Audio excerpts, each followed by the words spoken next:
Ya, mari saudaraku kita satu di dalam doa.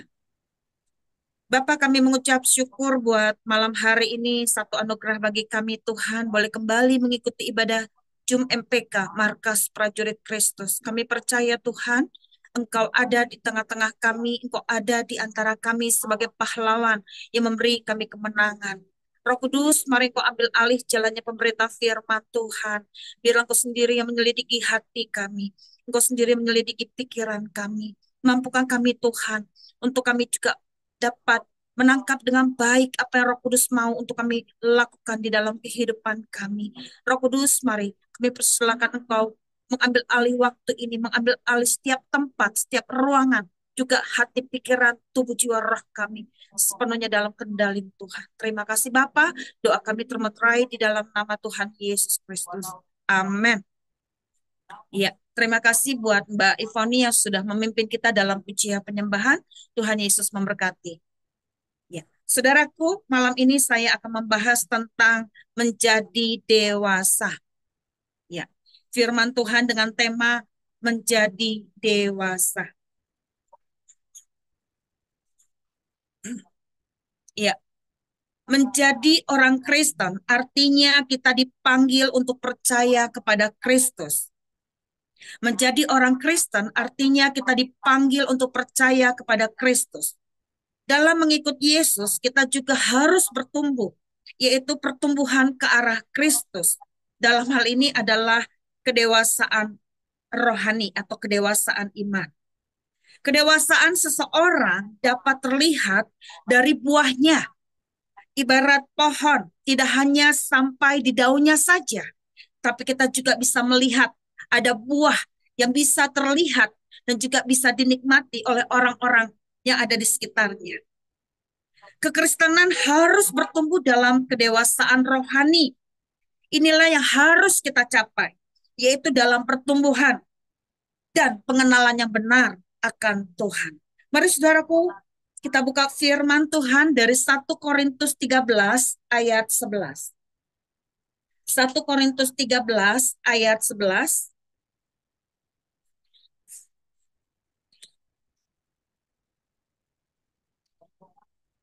Mari kita baca bersama-sama.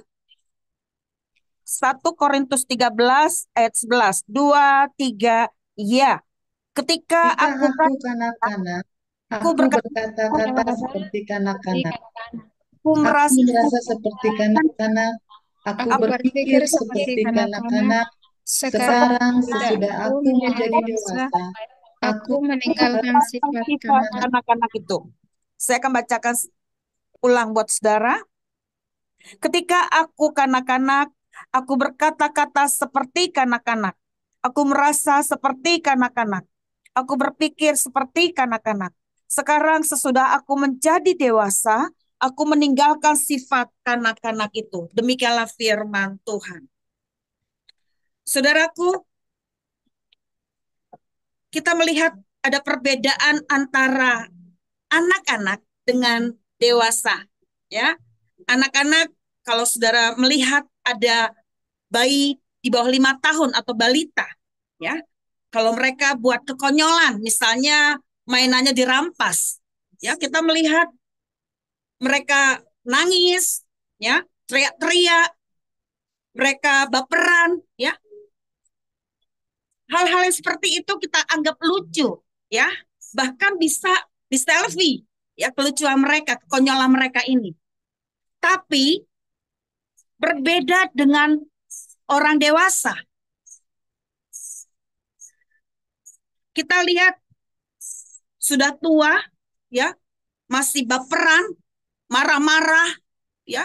Kalau ada keinginannya nggak terpenuhi, cemberut, ya, bahkan bisa merajut, ya. Yang seperti ini nyeselin, ya, jengkelin, ya. Mungkin ada di antara kita seperti itu.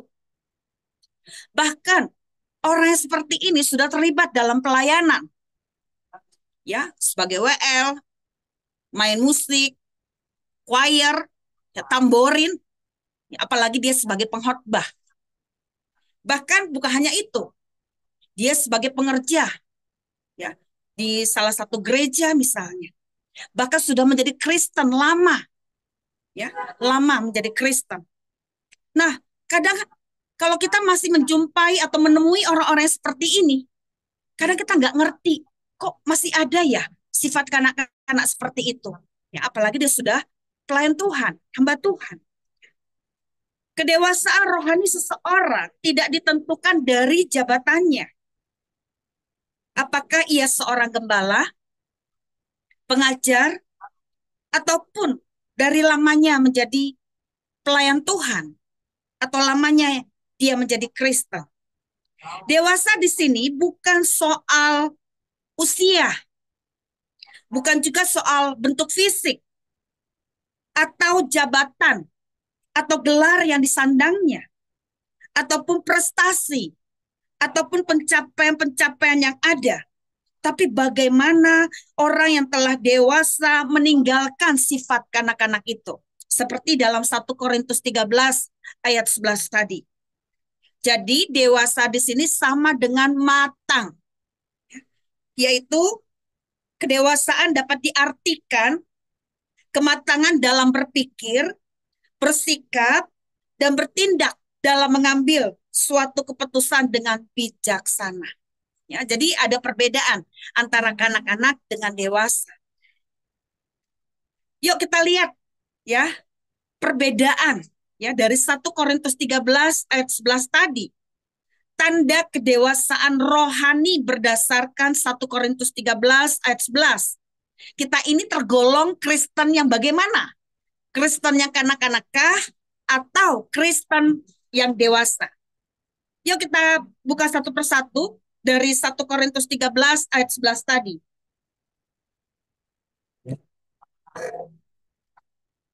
Di poin A, ketika aku kanak-kanak, aku berkata-kata seperti kanak-kanak.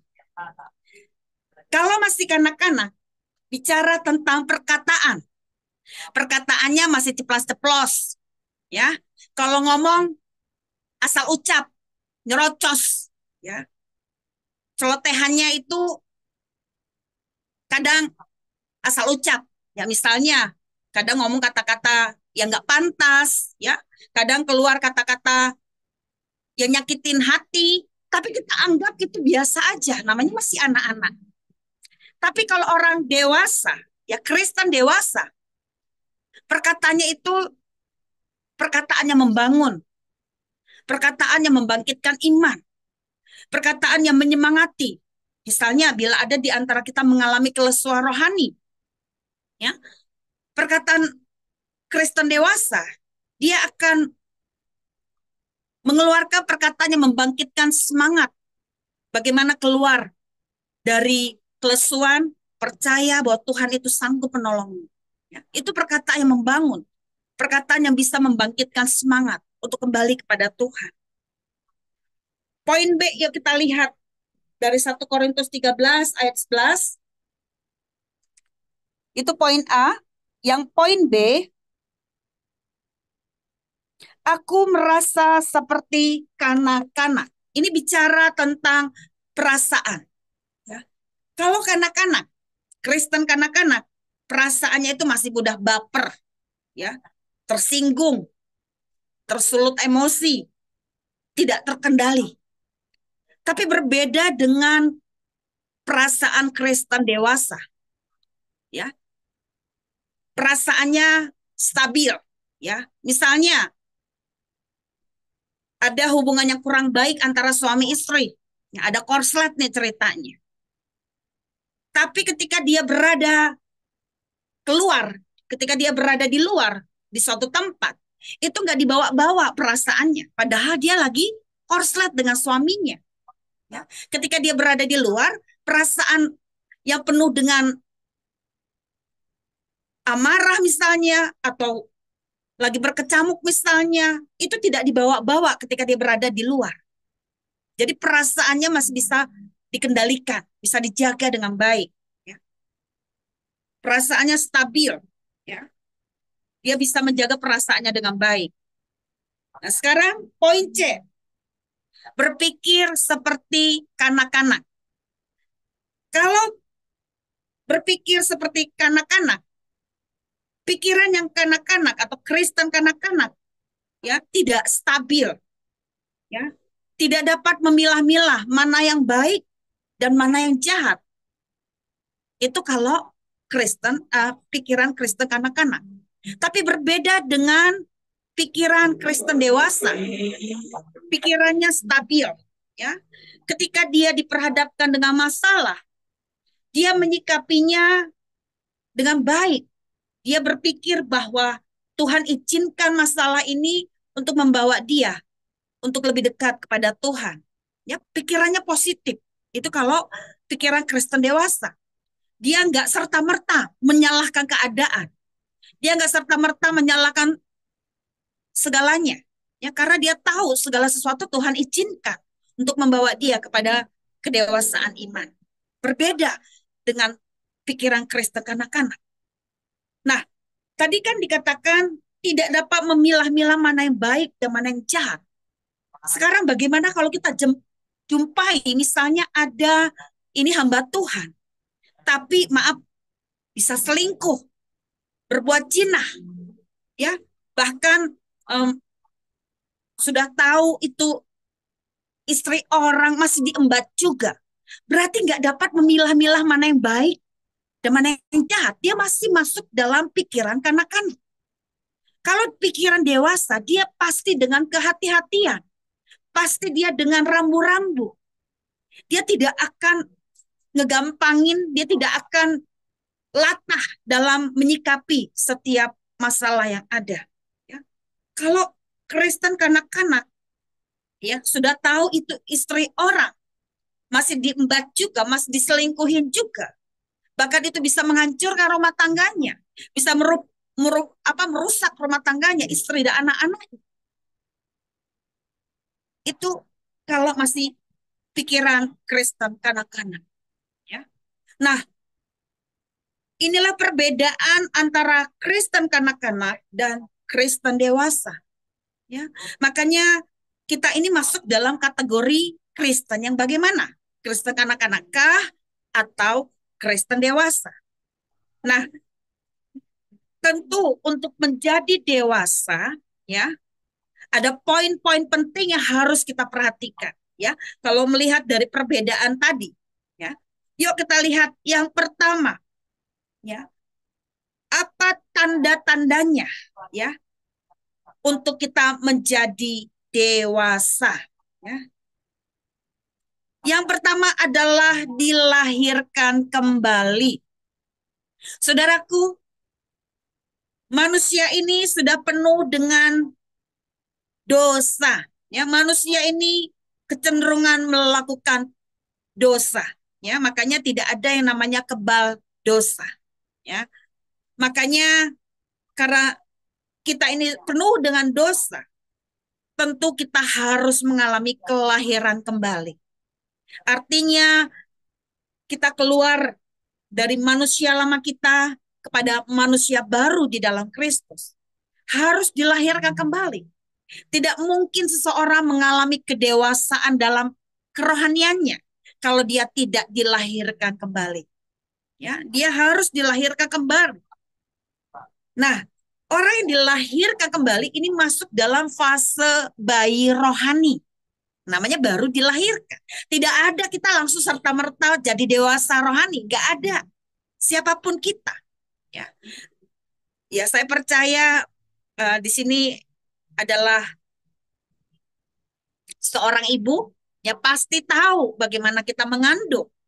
Gak langsung jadi tubuh besar.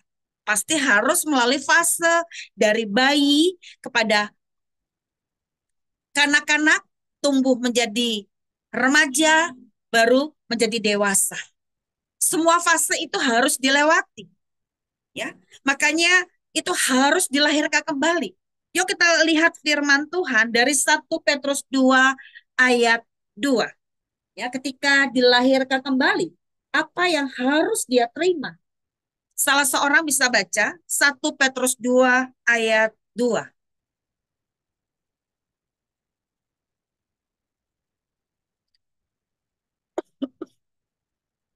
Ya, silahkan.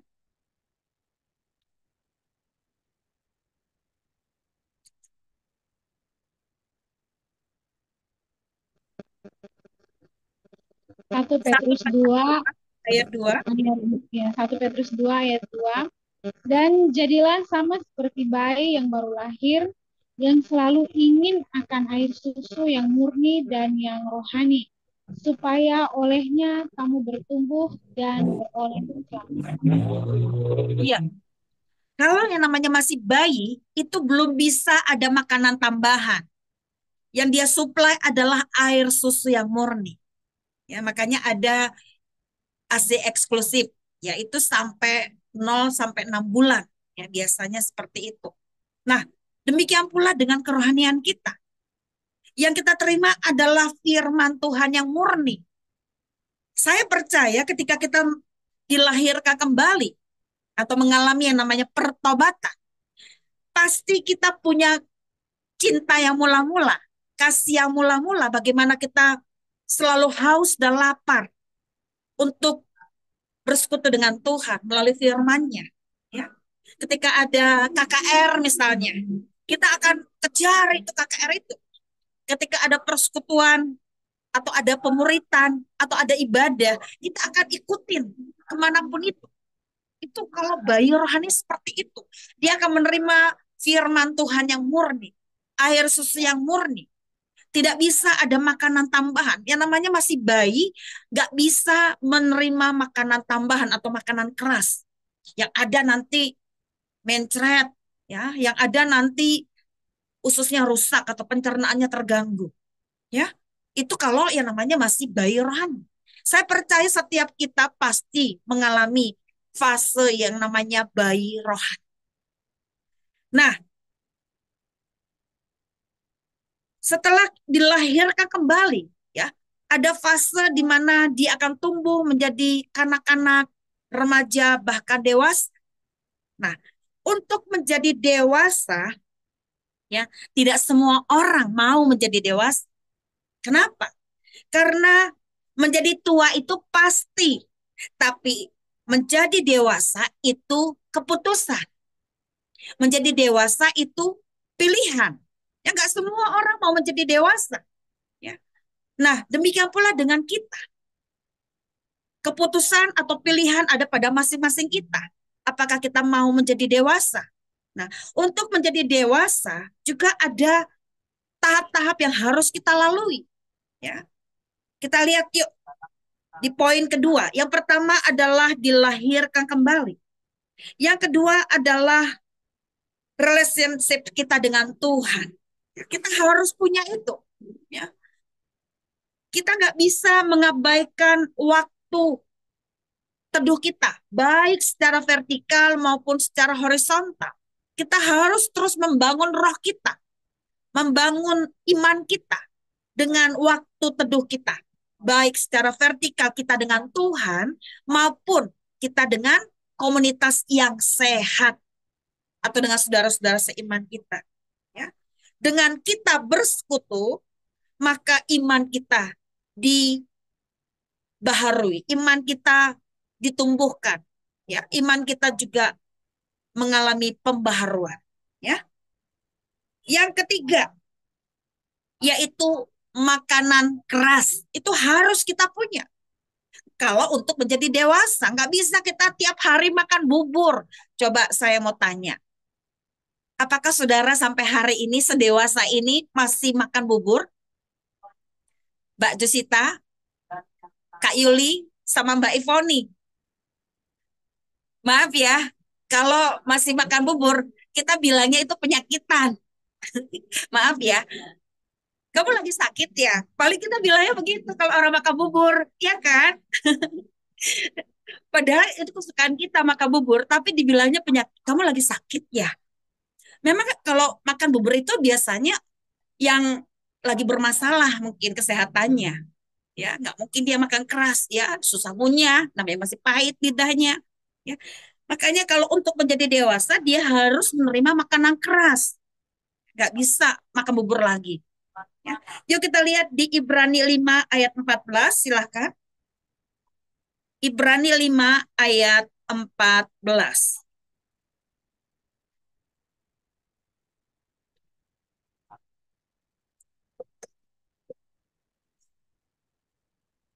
Silahkan.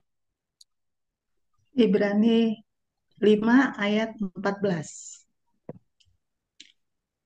Tetapi makanan keras adalah untuk orang-orang dewasa yang karena mempunyai panca indera yang terlatih untuk membedakan yang baik daripada yang Daripada yang jahat. Iya. Ada yang kurang, Kak. Ya. Yang ketiga adalah makanan keras. Ya. Itu harus kita konsumsi. Ya, nggak bisa kita makan bubur lagi. Ya, kalau kita nggak mau disebut penyakitan. Ya, kalau kita nggak mau disebut lagi sakit. Ya, saya percaya kita nggak, kalau saya ya, kalau makan bubur itu nggak kenyang. Ya, kalau di saya nggak tahu, kalau di saudara mungkin makan sedikit aja bisa kenyang. Jangankan jangankan yang lagi sakit, kadang yang di rumah sakit pun nggak mau makan bubur, padahal dia lagi sakit. Ya, udah jelas-jelas kalau makan bubur itu mungkin beda ya, apa eh, apa sih namanya, takarannya ya. Nah, tapi kalau untuk menjadi dewasa, kita harus menerima makanan keras, saudara. Kenapa? Dengan makanan keras, panca indera rohani kita juga akan terlatih, saudara. Ya, baik penciuman, perabaan, pendengaran, penglihatan, ya, ada 5. Satu lagi apa ya? Pokoknya ada 5 lah. Ya, panca indera kita tuh makin terlatih. Ya, kalau makannya bubur gimana mau terlatih? Ya, namanya masih masih bayi gitu ya. Dia taunya apa? Dia nggak tahu dia lagi pilek. Dia nggak tahu hidungnya lagi tersumbat, ya kan? Dia pegang pisau pun dia nggak tahu kalau itu berbahaya. Ya, namanya padahal dia lihat itu, padahal itu tajam, tapi dia nggak tahu ya, karena penglihatan dia juga belum tajam gitu loh. Ya, tapi kalau makanan keras, panca indera rohani kita juga makin terlatih. Ya, saya jadi teringat tahun berapa ya? Saya udah lupa. Pokoknya waktu itu saya masih kuliah. Ya. Saya hendak menjumpai teman saya. Eh, saya jumpai teman saya. Ternyata maaf ya, di dalam rumah itu ada bau dupa-dupa gitu loh. Kalau orang Buddhis ya, ada dupa-dupa, ada apa sih, tusuk sate ya? Apa tusuk sate? Sate-sate lah. Sate-sate yang bakar-bakar gitu loh. Saya maaf ya, ketika masuk dalam rumah itu, saya sudah merasakan penciuman saya ini sudah nggak nyaman. Ya. Saya sudah merasakan nggak damai sejahtera ada di dalam ruangan itu. Saya cuma bisa berdoa supaya Tuhan jagai saya, lindungi saya. Karena kita bisa merasakan loh, ya, kalau ada penciuman kita yang tidak baik, berarti ada sesuatu. Ya, kita terlatih penciuman rohani kita.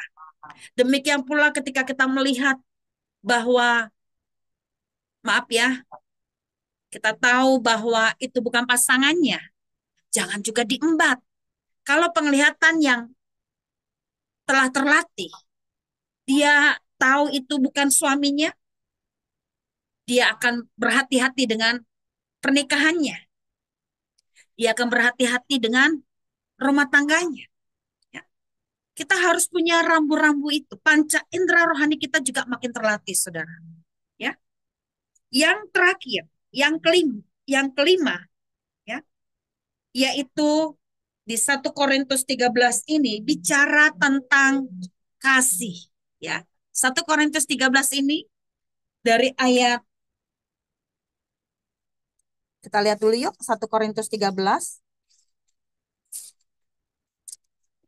Sebentar. 1 Korintus 13 ini temanya adalah kasih.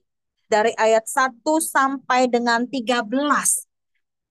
Untuk menjadi dewasa, dia harus memiliki karakter kasih.